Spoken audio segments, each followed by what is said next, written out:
ভর্তা দেখলেই খাওয়ার রুচি কিন্তু এমনিতেই বেড়ে যায়। তার উপর যদি হয় এরকম একটি সুস্বাদু ভর্তা, তাহলে তো কোনো কথাই নেই। বরবটি ভর্তা অনেকেই অনেকভাবে খেয়েছেন, আজ করব হাতে মেখে। আসসালামু আলাইকুম সবাইকে, welcome back to my cooking channel ঘরোয়া রান্না। তো বরবটি ভর্তা করার জন্য এখানে আমি 10 থেকে 12টি বরবটি এভাবে ছোট ছোট করে কেটে ভালো করে ধুয়ে নিয়েছি। এবার একটি কড়াইতে আমি দিয়ে দেব পরিমাণ মতো সরিষার তেল। তারপর এর মধ্যে দিয়ে দেব কেটে নেওয়া সেই বরবটিগুলো, সাথে দিচ্ছি স্বাদ অনুযায়ী একটু লবণ এবং তার সাথে দিয়ে দিচ্ছি একটি রসুনগুলো আগেই খোসা ছেড়ে রেখেছিলাম, তারপর এর মধ্যে দিয়ে দিয়েছি। এবার মিডিয়াম টু লোয়ের মাঝামাঝি তাপমাত্রায় রেখে এই বরবটিগুলোকে আমি খুব ভালো করে ভেজে নেব যতক্ষণ না পর্যন্ত একদম সফট হয়ে যায়।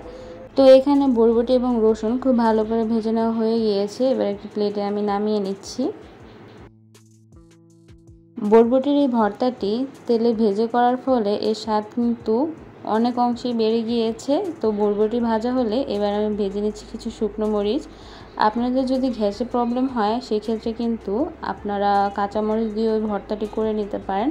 সেই ক্ষেত্রে বরবটির সাথে কিন্তু কাঁচামরিচটি ভেজে ফেলতে পারেন। তো শুকনো মরিচ টালা হলে এবার আমি নিয়ে নিয়েছি একটি বড় সাইজের পেঁয়াজ, খুব পাতলা করে কুচি করে নিয়েছি। এবার শুকনো মরিচের বটা ছাড়িয়ে সামান্য একটু লবণ দিয়ে তারপর খুব ভালো করে পেঁয়াজের সাথে কচলিয়ে নিচ্ছি।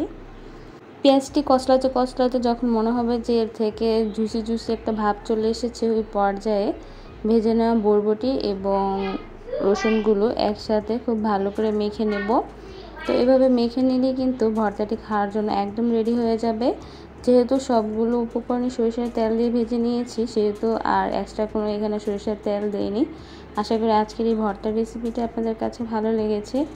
আমার এই সহজ এবং মজাদার রেসিপিগুলো আপনাদের কাছে ভালো লাগলে অবশ্যই আমার ভিডিওতে লাইক দিবেন এবং আমার চ্যানেলটি সাবস্ক্রাইব করে আমার পাশে থাকবেন। সবাই ভালো থাকবেন। আল্লাহ হাফেজ।